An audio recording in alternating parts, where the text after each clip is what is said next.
Hello नमस्कार दोस्तों, मैं मूलचंद प्रजापति आपका हमारे YouTube चैनल मिशन उत्कर्ष पे हार्दिक अभिनंदन करता हूं। जैसा कि आपको पता है, हम राजस्थान की आर्ट एंड कल्चर में पढ़ रहे हैं और आर्ट एंड कल्चर में जो पहला टॉपिक अपना ले रखा है राजस्थान के लोक देवता, और इसी लोक देवताओं में अपनी श्रेणी चल रही थी पीर श्रेणी। और इस पीर श्रेणी में अपन ने राजस्थान के 4 लोक देवताओं को कंप्लीट कर लिया है। आज जो अपन है वो नया लोक देवता 5 जो पीर हैं उनमें अंतिम जो पीर है पीर श्रेणी के हड़बूजी सांखला, उनके ऊपर चर्चा करेंगे। तो उससे पहले दोस्तों मैं आपसे एक छोटी सी रिक्वेस्ट करना चाहता हूं, छोटी सी अपील करना चाहता हूं कि आप अगर आप हमारे चैनल पर नए हैं तो आप हमारे चैनल YouTube चैनल मिशन उत्कर्ष को सब्सक्राइब कर लीजिएगा। और अगर बात करें तो आप हमारे चैनल को ज़्यादा से ज़्यादा शेयर कीजिए, लाइक कीजिए। अगर आपको हमारी मेहनत पसंद आए तो प्लीज़ लाइक ज़रूर कीजिएगा वीडियो को, और अच्छे कमेंट भी अगर आप करना चाहें तो कर लीजिएगा। आप अगर हमें इस लाइव सेशन को अगर आप फेसबुक पे कहीं इंस्टाग्राम पे भी देख रहे हैं तो भी आपको डिस्क्रिप्शन में हमारे यूट्यूब चैनल का लिंक मिल जाएगा। उस यूट्यूब चैनल पर जाकर आप हमारे चैनल को एक बार सब्सक्राइब कर लीजिए प्लीज़। अगर हम आपके लिए इतनी अच्छे से मेहनत कर रहे हैं, पसीना बहा रहे हैं, तो इस पसीने का एक बार आप हमें नतीजा तो जरूर निकाल के दीजिए। तो आज अपन एक नए लोक देवता के साथ आपके साथ हाजिर हैं। तो नए जो लोक देवता है उन पर चर्चा करेंगे, हड़बूजी सांखला पर अपन चर्चा करेंगे। तो देख लीजिए हड़बूजी सांखला, हड़बूजी सांखला। हड़बूजी सांखला की जब अपन बात करते हैं तो ज्यादा बड़े लोक देवता है नहीं, छोटे से लोक देवता है और ज्यादा इनके ऊपर मोस्ट चीजें है नहीं। अपने को 5-7 बात मुख्य रूप से याद रखनी है। जो बड़े जो लोक देवता है उनको मैंने पहले ही बता रखा है, आपको पहले ही बता देता हूं भाई ये बड़े लोक देवता है, इनमें अपने को ज्यादा बातें याद रखनी नहीं है। फिर भी अपन बात करें भाई ये हड़बूजी जो सांखला है इनका जन्म कब हुआ, तो जन्म की जब बात करते हैं भाई हुआ कब है तो इनकी कोई विशेष तिथि उल्लेखित नहीं मिलती। और राव जो जोधा है, राव जोधा के समकालीन बता दिया। और 15वीं सदी की बात करते साहब, जन्म कब हुआ, 15वीं सदी में इनका क्या हुआ, जन्म हुआ। और राव जोधा के क्या थे, ये समकालीन थे। अब ये राव जोधा मारवाड़ के क्या थे, शासक थे।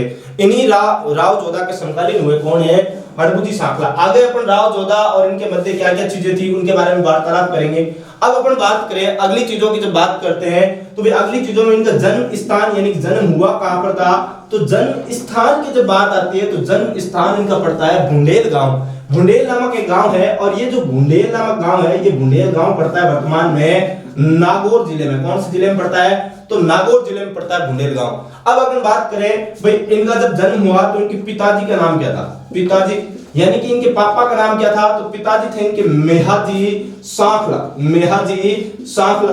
अब मेहाजी सांखला पीछे लगाए तो आप समझ गए होंगे भाई ये राजपूत जाति से बिलोंग करते हैं और इनका गोत्र क्या होगा, तो गोत्र है सांखला। अब लिख ही लो भाई, लिखना चाहो तो लिख लेना कि जाति है इनकी राजपूत है। और राजपूत जाति में बात करें कि गोत्र कौन सा है, तो इनका गोत्र है सांखला गोत्र। क्या है, सांखला गोत्र।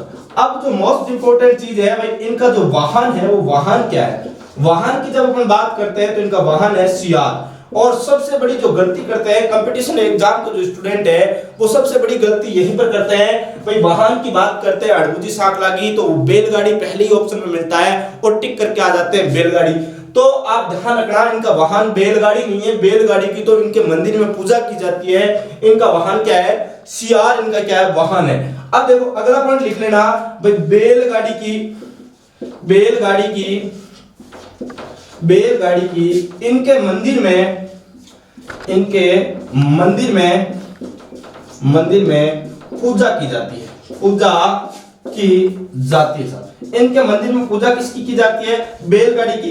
अब सर ये बैलगाड़ी की पूजा क्यों की जाती है, तो बैलगाड़ी की पूजा दोस्तों इसलिए की जाती है क्योंकि इन्होंने जीवन पर्यंत गौ सेवा की, गायों की सेवा की। और इन गायों की सेवा करने के लिए ये एक अपने पास बैलगाड़ी रखते थे और उसी बैलगाड़ी से दूर दूर जाते और पंगु गायों के लिए, यानी कि जो गायें हैं चलने में असमर्थ थी या फिर अगर अपन कह सकते हैं जो बीमार पशु थे उनकी सेवा करते थे, बीमार गायों की सेवा करते, दूर दूर जाते और अपनी बैलगाड़ी के ऊपर इनके खाने का चारा लेकर आते और इस बैलगाड़ी से चारा लेकर आते। इसीलिए इनके मंदिर में आज भी इनकी मूर्ति नहीं लगी होकर क्या रखी है, एक बैलगाड़ी रखी है और इस बैलगाड़ी की क्या करते हैं, पूजा करते हैं। जैसे आपने नाम सुना होगा एक और देवता ओम बना का, जब आप नाम सुनते हो तो उनके मंदिर में बुलेट की पूजा की जाती है। बुलेट जो मोटरसाइकिल आती है ना, उसी की क्या की जाती है, पूजा की जाती है। वैसे ही इनके मंदिर में बैलगाड़ी की क्या की जाती है साहब, पूजा की जाती है। अगली बात करें भाई, बैलगाड़ी की पूजा की बात हो गई, तो अगली जब बात करते हैं भाई, ये राव जोधा के समकालीन थे। राव जोधा के समकालीन होने का क्या मतलब हुआ भाई, राव जोधा आपने सुना होगा, राव जोधा के जो पिताजी थे राव रणमल जी, राठौड़ वंश के शासक थे जोधपुर के राव रणमल, और राव रणमल ने मेवाड़ की जो रियासत थी उसके ऊपर अपना आधिपत्य स्थापित कर रखा था। और मेवाड़ के जैसे ही शासक बनते राणा कुंभा, तो राणा कुंभा रणमल की क्या करवा देता है, हत्या करवा देता है। और 1438 ईस्वी की जब बात करें तो जो राव जोधा है उसको भी राणा कुंभा मारना चाहता है, और राणा कुंभा राव जोधा के पीछे अपनी सेना लगा देता है। तो ये जो राव जोधा है वो अलग अलग स्थानों पर भागता फिरता है, कभी भद्राजुम जाता है, तो कभी पाली जाता है, तो कभी सिवाना की पहाड़ियों में जाता है, अलग अलग जगहों पर गया, लेकिन राणा कुंभा हर जगह दबिश डाल देता है। इसी वजह से कहा जाता है कि भाई राव जो जोधा है, राव जोधा अंत में परेशान होकर हड़बुजी की शरण में चला जाता है, और हड़बुजी की शरण में जाकर क्या करता है, हड़बुजी से कहता है साहब कि मुझे क्या चाहिए, कैसे भी कैसे करके मुझे जो मारवाड़ की जो सत्ता है वो कैसे भी करके वापस दिला दो, मैं आपका क्या रहूंगा, अति आभारी रहूंगा, और ये जो राणा कुंभा है इससे मेरा पीछा छुड़ा दो। तो कहा जाता है कि राव जोधा को जो राव हड़बुजी सांकला ये एक कटार भेंट करते हैं, इसीलिए इनको कटार का धनी भी कहा जाता है। राव जोधा को सुना होगा ना आपने। तो राव जोधा को कटार किसने भेंट की, हड़बुजी सांकला ने की। और यही हड़बुजी सांकला जब राव जोधा को कहते हैं भाई, एक मूंग जानते हो ना, मूंग भीगे में मूंग देता है राव जोधा को, और कहता है भाई इस मूंग को तुम अपने पेट में रखकर जितनी दूर अपने घोड़े पे बैठ के घूम सकता है उतनी दूर घूम ले, वो क्षेत्र क्या होगा, तेरा होगा। तो राव जोधा ऐसा ही करता है, और वो मूंग लेकर खा के चबा के दूर दूर तक घूमता रहता है। और कहा जाता है भाई जब अपने घोड़े पे बैठ के राव जोधा घूमता है तो मंडोर क्षेत्र पूरा उसने क्या कर लिया, आधिपत्य कर लिया। और फिर आवल बावल की संधि आपने सुनी होगी, और आवल बावल की संधि के तहत राणा कुंभा और राव जोधा के मध्य शर्तें भी तय हो जाती है, लेकिन वो इतिहास की बातें हैं और ये कला संस्कृति की बातें हैं। तो यहाँ के अकॉर्डिंग माने तो राव जोधा ने जो मंडोर की सत्ता वापस हासिल की थी वो हड़बुजी के आशीर्वाद से हासिल की थी। तो आप लिख सकते हो भाई आशीर्वाद से, यानी कि आप यहाँ लिख सकते हो हड़बुजी को, हड़बुजी सांकला ने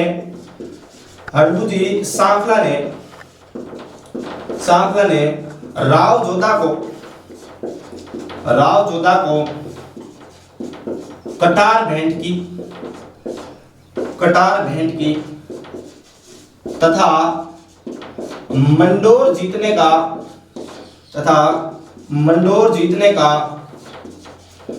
का आशीर्वाद दिया।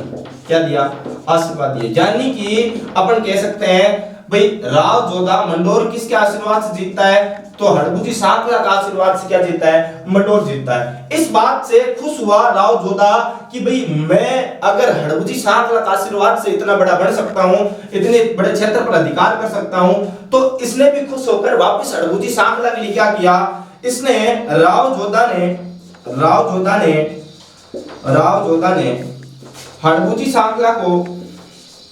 हड़बुजी को गाड़ी तथा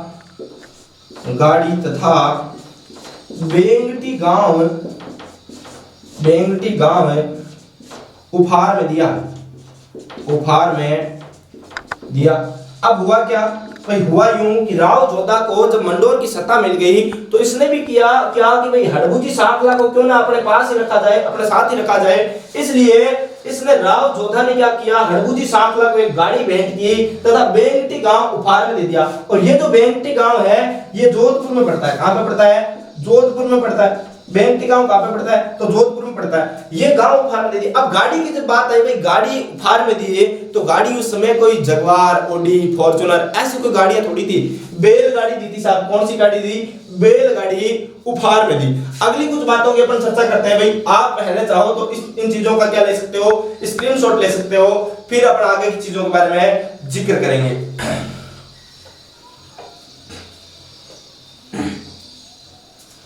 हाँ, तो आपने स्क्रीनशॉट ले लिया होगा। आगे की कुछ चीजों के बारे में बात करें तो बने रहिए हमारे साथ।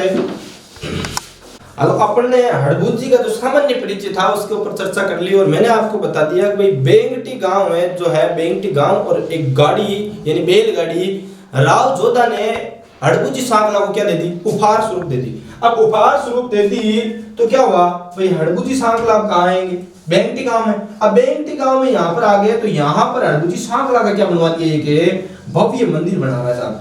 यहाँ पर क्या बना हुआ है? भव्य मंदिर बना हुआ है। मान लो इस प्रकार का ये मंदिर बना हुआ है, ये लो, ये हड़बुजी सांखला का मंदिर है। अब इस मंदिर की बात करें भाई, यहाँ पर कहा जाता है कि भाई हड़बुजी ने क्या लिया है? जीवित समाधि ली है। क्या ली है? जीवित समाधि ली है। यहाँ पर ये लो हड़बुजी सांखला का क्या है? समाधि स्थल है। क्या है? समाधि स्थल। समाधि स्थल। अब ये समाधि स्थल है कहाँ? सबसे बड़ी बात तो ये है, तो है कहाँ? तो ये है बेंगटी गांव में। और ये बेंगटी गांव की बात करें तो ये पड़ता है फड़ौदी तहसील में, और ये जो फड़ौदी तहसील है ये पड़ती है जोधपुर में। कहां पर है? जोधपुर। यहाँ पर है हड़बुजी सांखला की क्या बनी हुई? समाधि स्थल है। और ये जो मंदिर बनवाया, इस मंदिर के निर्माण की बात करें तो इस मंदिर का निर्माण करवाया था इतिहास का कान का कच्चा शासक जिसको कहा जाता है, और इस व्यक्ति का नाम है अजीत सिंह। मारवाड़ के शासक हुए अजीत सिंह है, और इनको इतिहास में कान के कच्चे शासक नाम से जाना जाता है। इस मंदिर का निर्माण करवा दिया। तो इस मंदिर पर क्या मेला लगता है क्या? तो हाँ, यहाँ पर मेला भी लगता है। और ये मेला कब लगता है?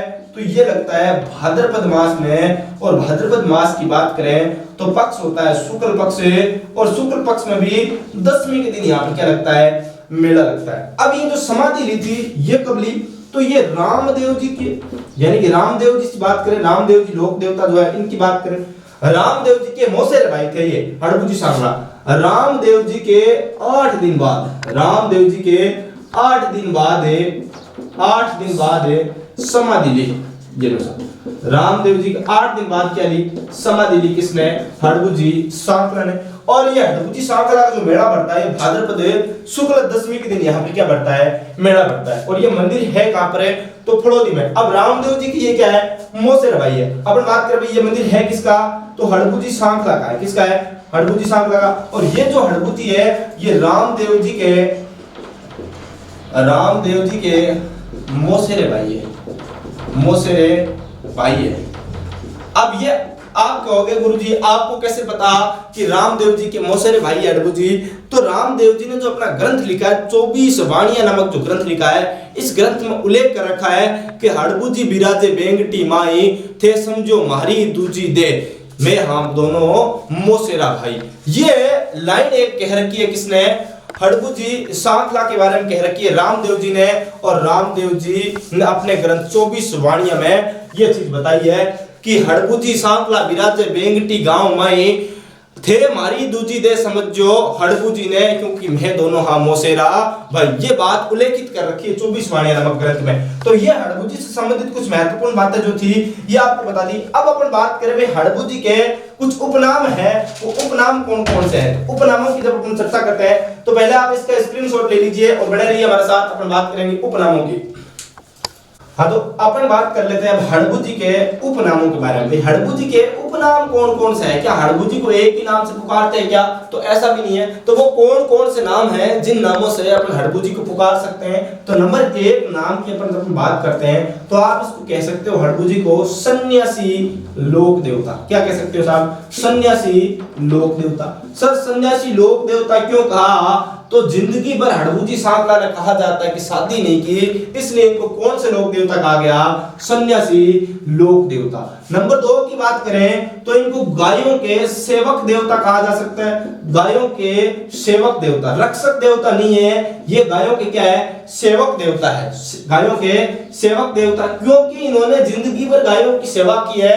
गायों के रक्षक लोक देवता के रूप में नहीं पूजे जाते हैं, गायों के सेवक देवता के रूप में पूजे जाते हैं। कौन से लोक देवता? हड़बुजी सांखला। नंबर 3 की बात करें तो इनको शकुन शास्त्र का ज्ञाता कहा जाता है। शकुन शास्त्र का ज्ञाता कहा जाता है। शकुन शास्त्र का ज्ञाता। अब ये शकुन शास्त्र क्या होता है भाई? शकुन शास्त्र यानी कि मुझे आपके भविष्य के बारे में पहले ही पता चल जाए, यानी कि जो आगामी जो आपका भविष्य होगा उसके बारे में पहले ही पता चल जाए, ऐसे शास्त्र को कौन सा शास्त्र है? तो शकुन शास्त्र कहते हैं। और इस शकुन शास्त्र के कौन ज्ञाता थे? हड़बुजी सांखला। यानी कि पहले से ही पता चल जाए भाई आपके पटवारी में कितने नंबर आने वाले हैं, पुलिस में कितने नंबर आने वाला है, आरएस मेंस में कितने नंबर आने वाले हैं। ये चीज अगर मुझे पहले से पता चल जाए तो मैं भी क्या कहलाऊंगा? शकुन शास्त्र का ज्ञाता कहलाऊंगा। उसी प्रकार हड़बुजी सांखला कौन से शास्त्र की ज्ञाता? शकुन शास्त्र। जैसे अर्थशास्त्र होता है, दर्शन शास्त्र होता है, उसी प्रकार कौन सा शास्त्र है? शकुन शास्त्र। नंबर 4 की बात करें तो भाई पंगु या अपंग गायों के सेवक। अपंग गायों के सेवक, गायों के सेवक। यानी कि इन्होंने अपनी बैलगाड़ी से, मैंने पहले ही बताया भाई, जिंदगी भर जो अपनी बैलगाड़ी थी उसके ऊपर चारा लाद लाद के लेकर आते, दूर दूर से चारा लेकर आते। और जो पंगु यानी चलने में असमर्थ गाय, यानी कि विकलांग जो गायें होती थी, अपंग जो गायें होती थी उनके लिए क्या करते हैं, सेवा करते हैं। और इन्हीं गायों की सेवा करने के लिए इनको पंगु या अपंग गायों के सेवक के रूप में भी जाना जाता है। तो इसी के साथ अपने जो लोक देवता हड़बू जी ये हो जाते हैं कंप्लीट है। तो बोलिए हड़बू जी महाराज की जय।